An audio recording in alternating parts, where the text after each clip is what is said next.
Hello and welcome everybody. In this video I will show you a pretty cool strength-based samurai build that can also be switched into a knight with great shield build without the need to reskill.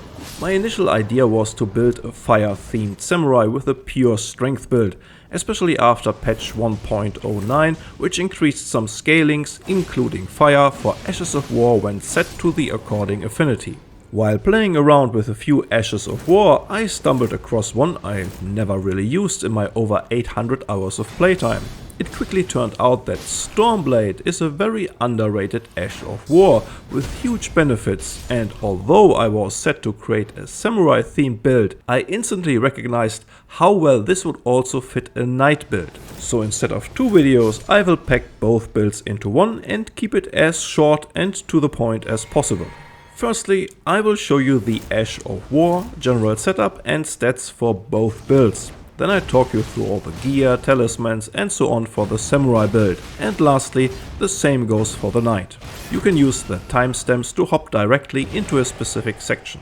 Stormblade can be acquired super early in the game from Knight Bernal in the starting area. At some point he will move to the Volcano Manor, so make sure to buy it early. After you defeated Rykard, you can again buy it from his sword leaning at his chair in the manor.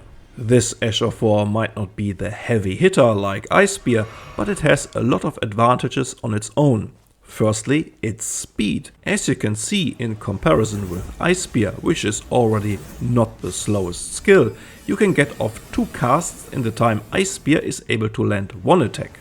It is not very expensive with only 10 FP and has a decent range.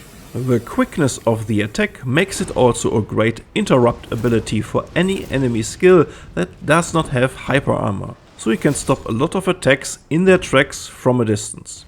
It was also buffed in 1.07 and is now even faster than before. In addition, it can be chain casted until you run out of FP or stamina. The damage scales only with weapon level, strength and dexterity, no matter to which affinity you will set it.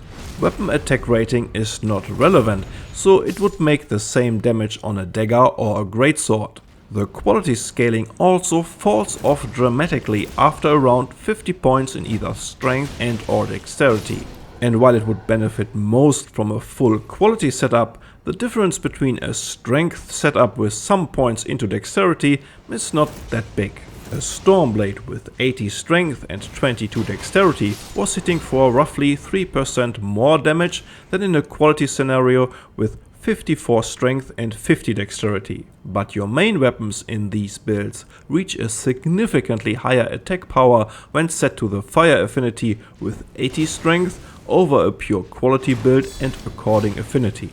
Which brings me to my next point, why these are strength builds with the fire affinity instead of a quality build or the pure strength affinity. Fire is one of the strongest damage types in Elden Ring. With exception of the Volcano Manor and some Magma Worm variants, most enemies only have normal resistances against fire. So instead of constantly buffing with the weapon grease, I rather take the always on bump in attack power with the fire affinity. If you are dealing with fire resistant enemies, simply switch the Ash of War to pure strength scaling and use the weapon grease on top for bosses.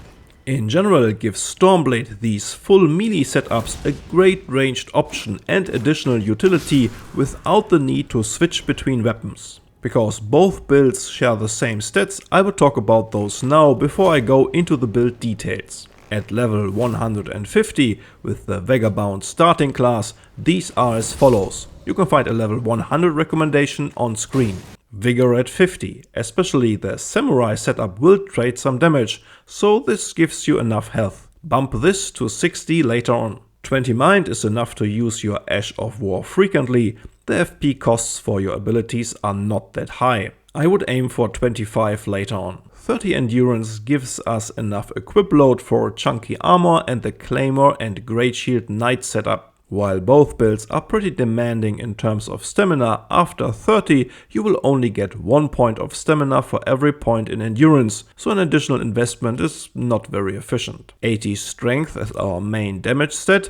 Your first soft cap here is 55 for the level 100 variant. 24 dexterity that will be buffed by an additional 3 points in the samurai build with the headgear. Note that Stormblade at this point will still benefit from dexterity, but due to its somewhat lower base damage, I would focus on strength for the better weapon damage. You can squeeze in some more points here every now and then as you level up further. Let's hop into the samurai setup. As mentioned, you can start this build very early on, and I would switch to the Nagakiba as soon as it becomes available. You can find all Wiki-Links for the weapons and skills in the video description. The Nagakiba might has the same damage scaling and base damage as the Uchi Katana, but the exceptional reach makes it the superior weapon. The base moveset is very fast, it has initial bleed build up, and I two-hand it for the additional bump in attack power. Stormblade gives you a super quick attack, like shooting from your hips in between dodge rolls or when you are forced to avoid area attacks. It also pulls you forward, making it a great opener for light attack chains. In terms of damage, Stormblade hits somewhere between an uncharged and charged heavy attack. Not bad for a 10 FP super fast ranged skill that can even be chain casted. I also recommend using the pulley bow. I mentioned this in other builds before. Bows might be underwhelming in boss fights, but Mighty Shot is a fantastic ability to kill minor enemies from afar for minimal FP costs.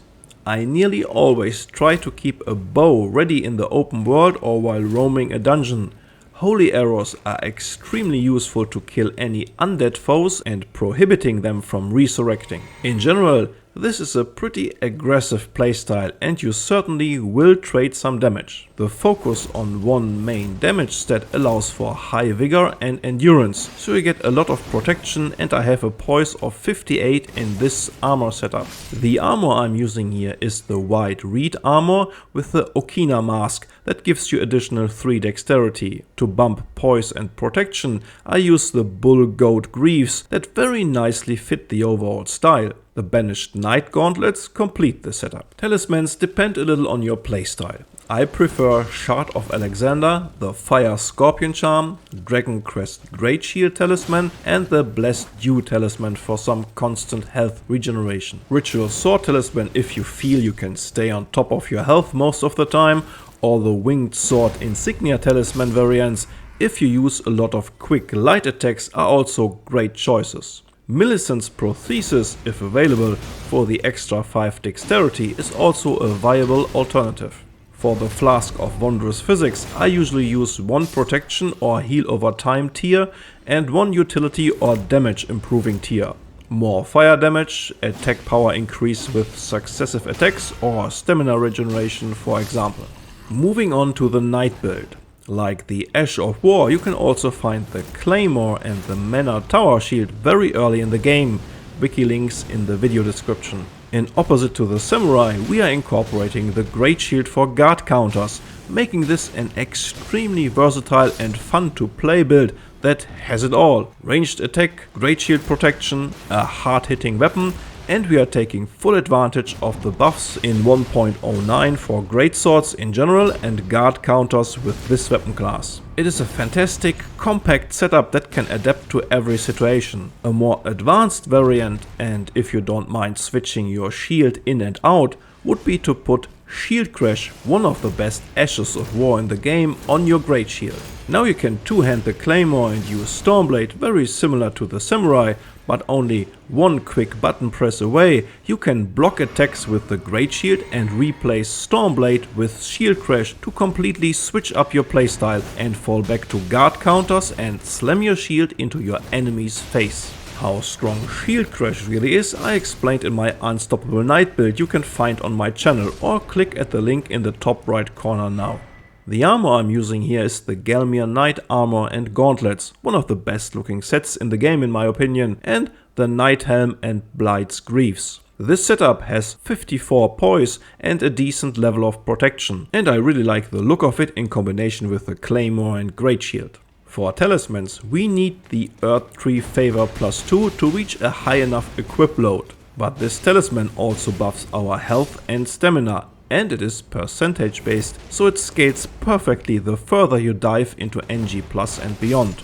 The Great Shield talisman lets you block for days and also improves Shield Crash. Because the moment you connect your shield to the ground, you are basically invulnerable and enemy attacks need to break your stamina bar first. But Shield Crash factors in your shield's guard boost and the Great Shield Talisman before you receive stamina damage. Short of Alexander to improve both Ashes of War damage, and for the last slot I would usually use the Ritual Sword Talisman because in the Knight build it is easier to stay at full health than in the Samurai variant. But you could also use a talisman that improves your defense, guard counters or stamina recovery. For the Flask of Wondrous Physics, you can use again a tier that increases resistances or grants a heal over time. The latter is especially useful in combination with the Ritual Sword Talisman. The second tier then can improve fire damage, stamina recovery or poise damage. All great options depending on the enemy type you are facing. Overall, I really enjoy this kinda special double-themed Stormblade build.